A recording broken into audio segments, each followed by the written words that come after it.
Olá, bem-vindos ao SearaCast. Nós estamos no nosso primeiro episódio. Eu sou o pastor Mário, pastor sênior da Seara. E nós hoje vamos começar com um dos ministérios mais importantes da igreja, que é o Joad, que engloba crianças de 7 até jovens de 17 anos. Nossos convidados, vou começar apresentando vocês o Jefferson, que é o líder funcional. Bom, meu nome é Jefferson, como o pastor falou, sou o chefe funcional da Joad. Ingressei no Joad em 2008, há 15 anos atrás. Estamos com 15 anos de ministério na Igreja Seara. É um ministério onde tem formado o caráter de Cristo, nossas crianças, nossos juniores e adolescentes. Então, o objetivo maior do Joad é formar o caráter de Cristo neles. Meu nome é Bruna, eu tenho 14 anos, eu estou desde outubro do ano passado no Joad, aproximadamente 9 meses. É isso. Meu nome é Saed, agora eu completei o curso do Joad, finalizando com 18 anos. Eu comecei desde os meus 7 anos, então foi mais ou menos uns 10 anos de ministério. Então nós temos alguém que está começando e alguém que completou, fez todo o ciclo Joad. O tema que nós propomos é o namoro e sexo na adolescência. E a primeira questão que nós vamos conversar é qual a política do Joad sobre namoro. Isso envolve idade, condições. Qual é a orientação Joad sobre namoro? A orientação, que a gente dá para eles desde o início, quando começam, quando fazem o intensivo, que é no início de tudo, antes de se formar e realmente ser Joad, eles assinam um compromisso com Deus a respeito de ter esse compromisso com Deus, de manter, sem namorar, sem ficar, sem ter relação com ninguém.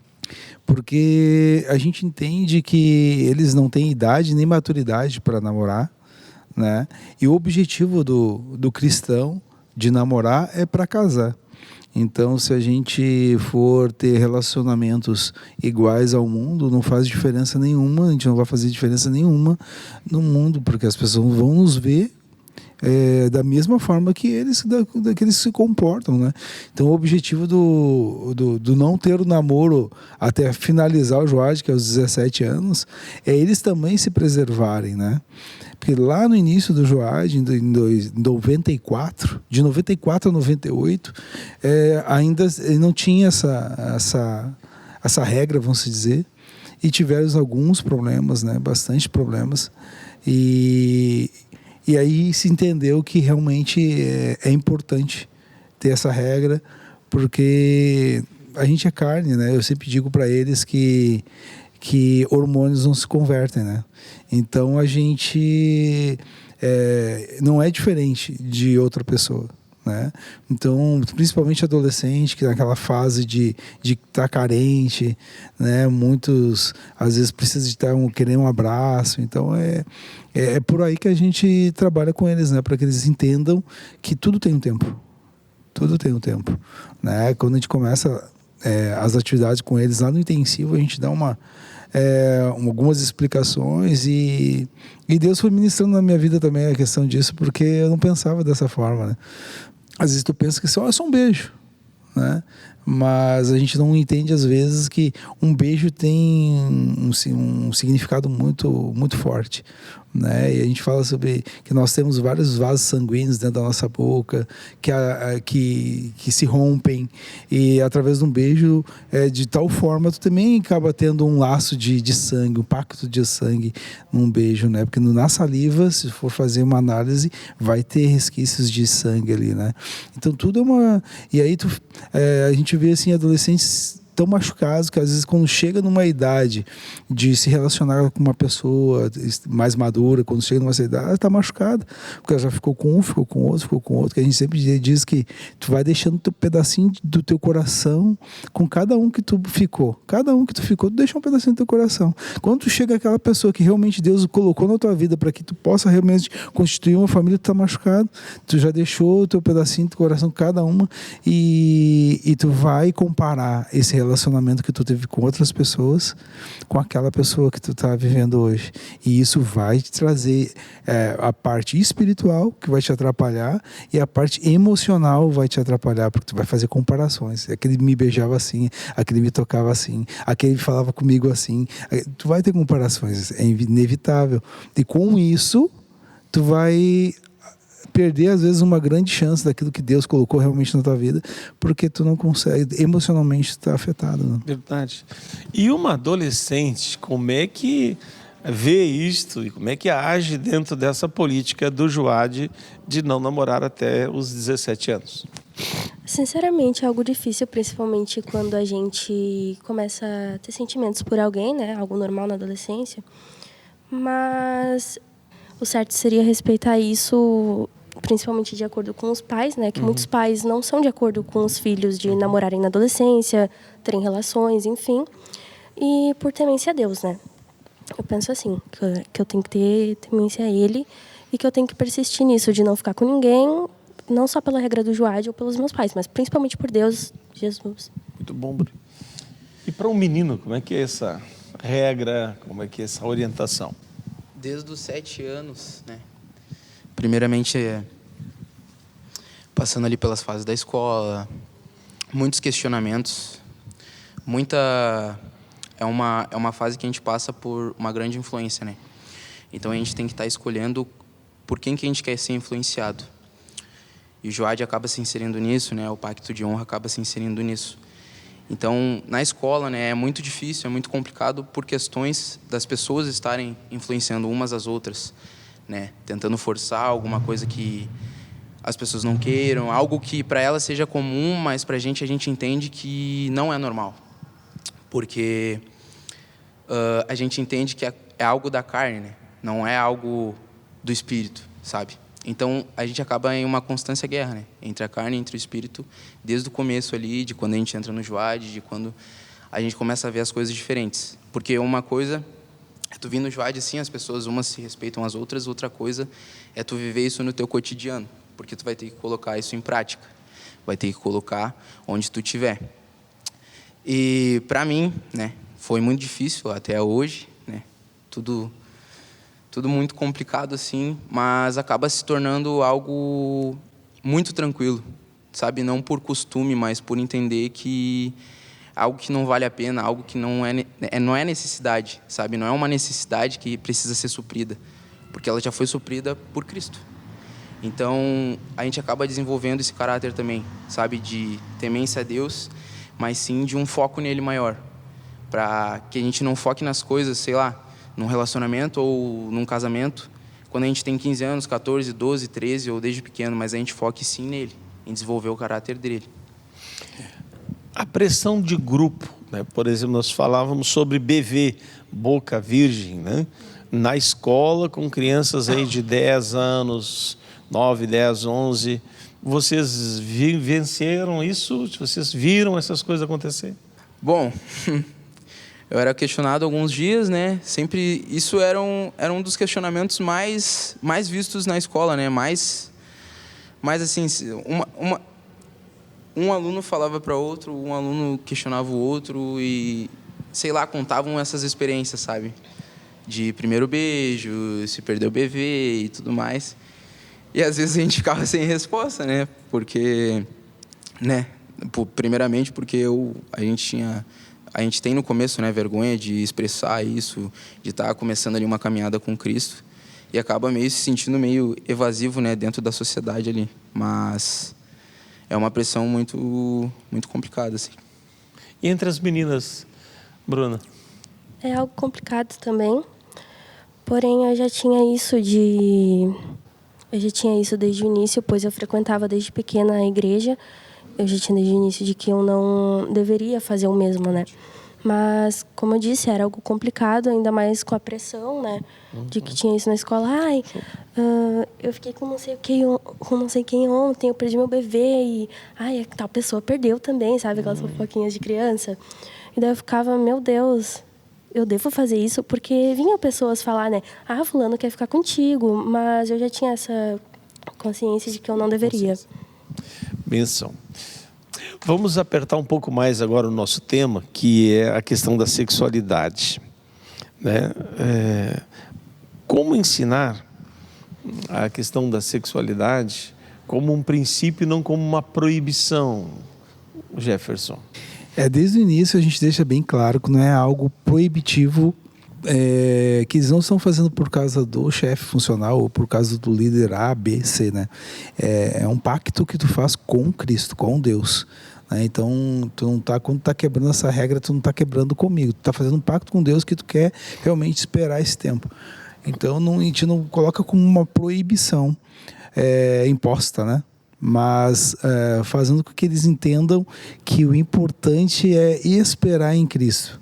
Porque o mais difícil que eu vejo assim é a gente aprender a esperar em Cristo, né?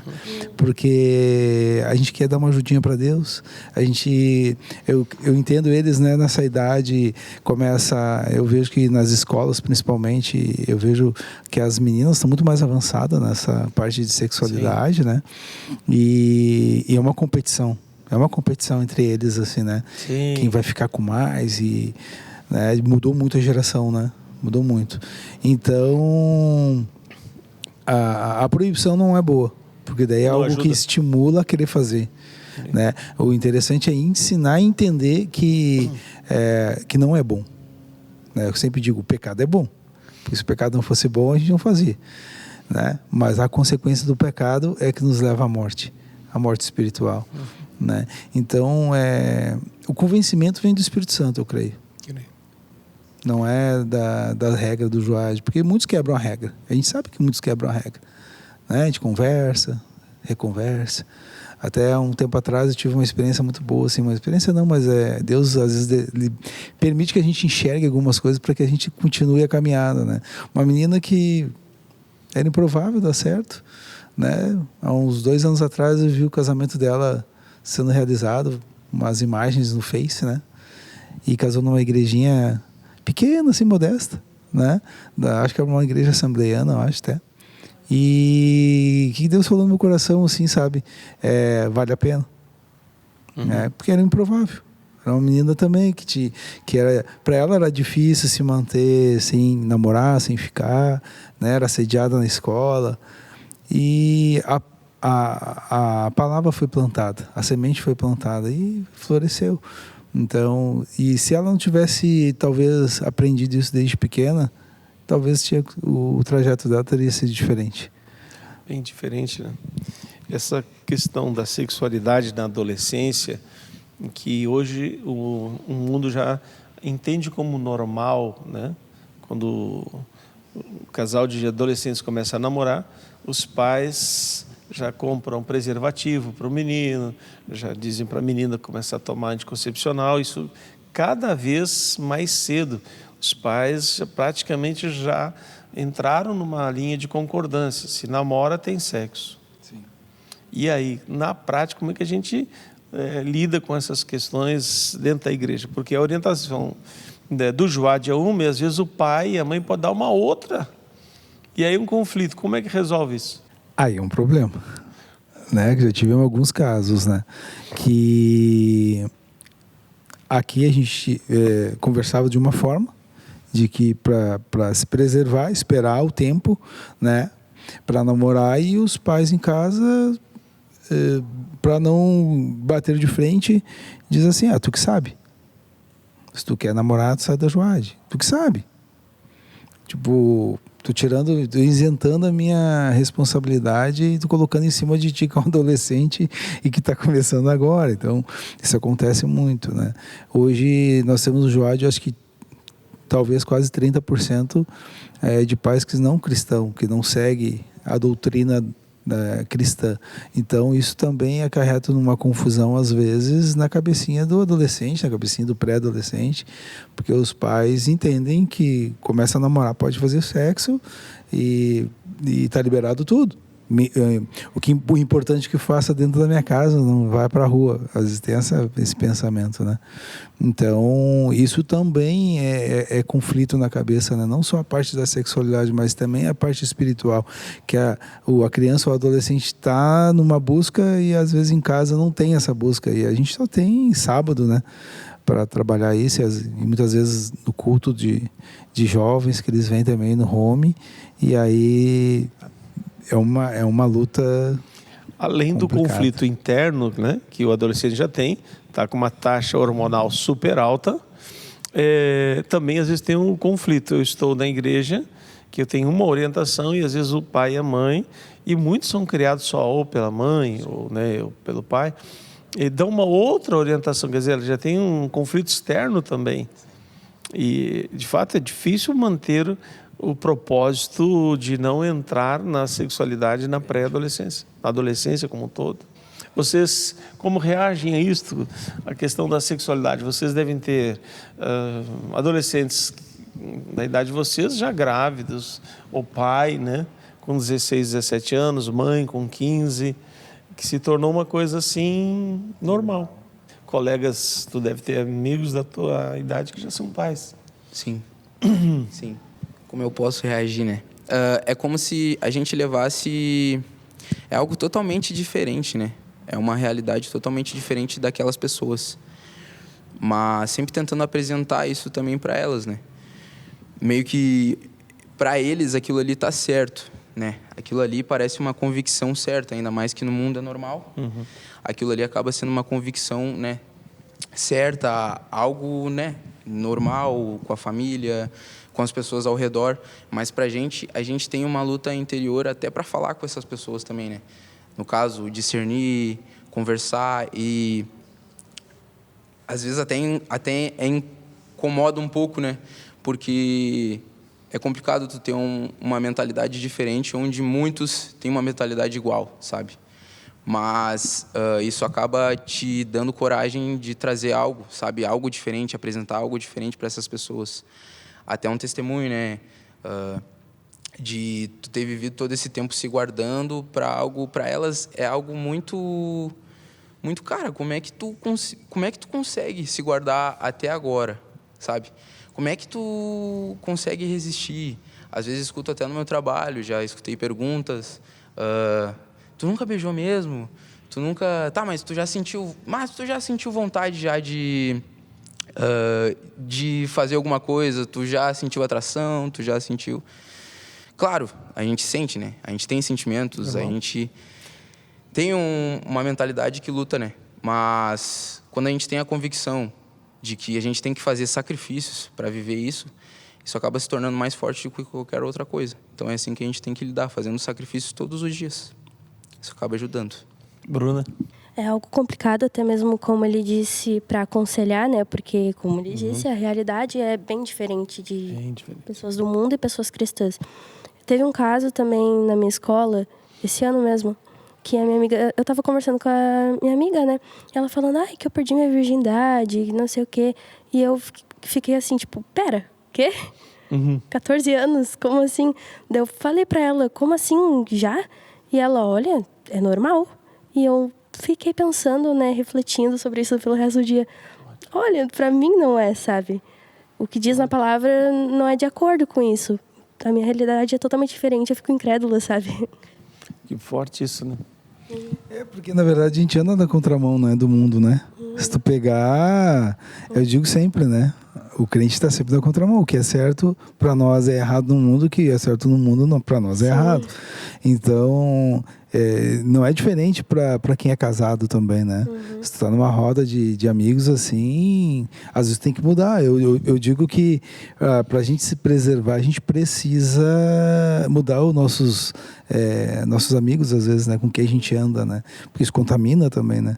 Porque você começa a andar com pessoas que só falam em ficar, em namorar, e beijar, e fazer isso, fazer aquilo outro, automaticamente começa a alimentar os teus desejos, a tua carne. Então tu tem que, né? É a mesma coisa quando eu estava num grupo de WhatsApp de futebol, né? Aí começa, primeiro é só mensagem de futebol. Aí daqui a pouco começa a mandar mensagem que não é de futebol. Eu me lembro de algumas vezes que eu tive que falar assim, você vai continuar mandando mensagem assim, eu vou sair do grupo. Para mim não serve, você sabe que sou cristão, eu não vou ficar nesse grupo. E não foi uma vez nem duas, tive que falar algumas vezes, daí até que eles entenderam, o Jefferson tá no grupo, não vamos botar, sabe? E às vezes a gente tem que se impor, né? E na adolescência vai ter que se impor. Eles vão ter que chegar no ambiente e olhar para... Opa, a Bruna está aqui, gente. Não vou falar palavrão porque a Bruna está aqui. Aí a gente está fazendo a diferença na rua. Se as pessoas chegarem no ambiente que nós estamos e elas não se sentir constrangidas de falar um palavrão ou de falar de algo que não seja lícito, né, vamos dizer assim, é porque a gente ainda não está fazendo a diferença no meio deles. Né? Então a gente tem que ter essa perseverança, esse cuidado assim de... É a primeira coisa que eu faço quando eu vou num lugar é dizer que eu sou cristão. Já falo que sou casado, que tem filho. Né? Que já é uma coisa que já deixa bem claro, assim, opa, né? Então, porque senão realmente as pessoas não conseguem ver, né? Eu parei de jogar futebol faz um tempinho agora, fazer 4 anos que eu não jogo futebol. Mas até então todos sabiam, assim, né? Que o Jefferson, é no churrasco, né? Não fica falando essas coisas aí, o Jefferson tá na mesa, tal, não sei o quê. Legal. Isso é bom, né? Eu sinto que tem que fazer isso. Né? Vamos falar um pouco sobre consequências, né, da sexualidade na adolescência e que vocês têm visto, né, aprendido até, porque a gente aprende coisas com erros dos outros e os da gente. A gente não precisa aprender tudo pelos erros da gente, a gente pode aprender com os erros dos outros e com as dores dos outros. Quais são as principais consequências de desenvolver a sexualidade na adolescência? Eu tenho tenho um ditado, não sei se o Suad vai lembrar, que tem a diferença do inteligente e do esperto, né? Que o inteligente, ele aprende com os seus próprios erros, e o esperto aprende com os erros dos outros e não repete. Né? Porque a gente às vezes acha, comigo não vai acontecer, então, né? Eu já tive algumas conversas até com o Júnior, né, meu filho, que se ele agora com 18 anos engravidar uma menina, ele vai mudar todo o trajeto da vida dele, né? Ele vai ter que pagar pensão pelo menos por 21 anos, 18 mais 21, né? Então, até os 39 anos, tu vai pagar pensão. Fazer pensar da consequência. Vocês já viram algum adolescente que engravidou, que tal, e mudou a rota da vida assim? Uma coisa que me chamava a atenção bastante, assim, como consequência, claro, eu tive uma colega uma vez que ficou grávida, ela acaba deixando tudo de lado, né, porque é uma pessoa nova, então uma pessoa nova tem muitos planos, muitos objetivos, querer estudar, querer terminar a escola, fazer estudos, isso acaba limitando ela por uma coisa que ela fez, acaba sendo uma consequência. Mas uma coisa que me chamou muito a atenção era a inconstância nos relacionamentos. Porque tu via que as pessoas ficavam umas com as outras, acabava terminando, e tu via que lá trocava por outra, já esquecia, sabe? Então acaba que um usando o outro, e isso é uma consequência que resulta até no futuro, né, em casamentos, em separações. Então, inconstância no relacionamento é uma coisa bem forte que cada vez mais vem surgindo assim nesse meio. Falou tudo. Ele falou tudo, né? Falou tudo. As consequências, elas vêm a ter vários relacionamentos, como o Jefferson iniciou, né? Vai ficando pedacinhos no outro e eles não são duradouros. Eles têm uma duração pequena, quebra e quebra. Aí tu imagina isso no Juad. Os adolescentes ficando com o outro. Seria um caos. Seria um caos. Quantos adolescentes hoje, dos 7 até os 17, estão no Juad hoje? Hoje a gente está com uma média de 100 a 110 Juads. 100 a 110. Ou seja, se não tiver uma boa orientação, isso fica um sábado, né, um dia por semana, 3 ao todo no mês, é pouco em relação à carga horária que eles ficam na escola e tem as atividades sociais. Nós precisamos aprender a ser firmes e aprender cedo, porque todos os atos trarão consequências. A gente não diz somente com relação a uma gravidez, alguns não engravidam, outros contraem doenças sexualmente transmissíveis, como HPV, já tem hoje vacina para adolescentes, que o governo está vacinando, porque já sabe da liberalidade sexual que tem. Mas isso é uma doença que não tem cura. Isso vai ser uma marca da pessoa para a vida toda. E vai ficando assim uma pessoa que não vai acreditar em relacionamento duradouro, porque ela já teve experiências de vários relacionamentos quebrados e por estações. O tema de hoje é um tema para provocar discussão externamente, mas internamente. Muitos que são até educados nos princípios da palavra de Deus cedem, né? A Bruna estava dizendo assim, puxa, a gente gosta de pessoas. E gostar de pessoas é do ser humano. Mas o gostar tem o seu tempo, tem o seu momento certo, tem a sua hora. E a sexualidade saudável é para dentro do casamento. Fora do casamento, sempre será algo perigoso. Indo para o finalzinho, uma palavra de vocês para quem está nos acompanhando sobre vale a pena seguir o princípio de não namorar até os 17, de se guardar?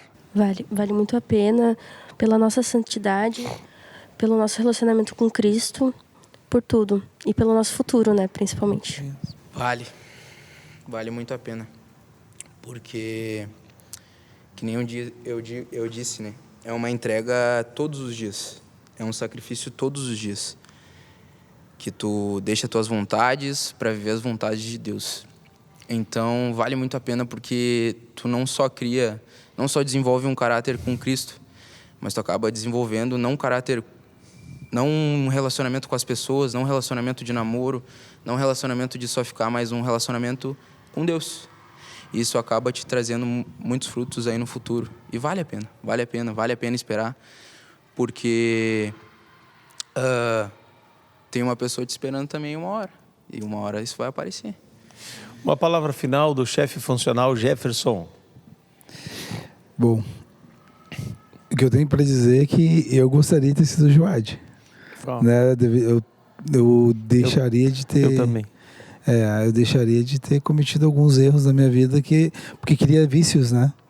E essa sexualidade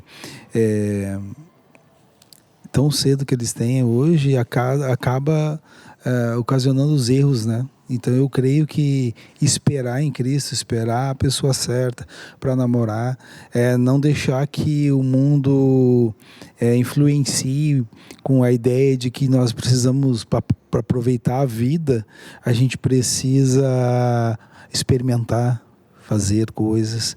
É um engano que o diabo tem colocado na mente, não só dos jovens, mas sim de toda a sociedade, de que nós precisamos experimentar para aproveitar a vida. E o aproveitar a vida é viver com Cristo. Não tem coisa melhor do que tu levantar de manhã e pensar em Cristo e fazer as coisas para Ele. Então, para tudo na vida, desde a tua profissão que tu vai escolher tu vai ter que abrir mão de alguma coisa para estudar, tu vai ter que abrir mão para ser o melhor naquilo que tu faz. Para servir a Deus não é diferente. A gente precisa abrir mão e para isso a gente abre mão para que Deus age na nossa vida. Benção. Agradecer aqui, Jefferson, Bruna, Saed, nosso primeiro SearaCast. Convidamos que você pegue esse link, divulgue, espalhe para muitos que você gostaria que ouvisse essa palavra, essa orientação. E no próximo nós vamos falar sobre drogadição em família e com outro ministério. Jefferson, Bruna, Saed, obrigado. Deus abençoe vocês.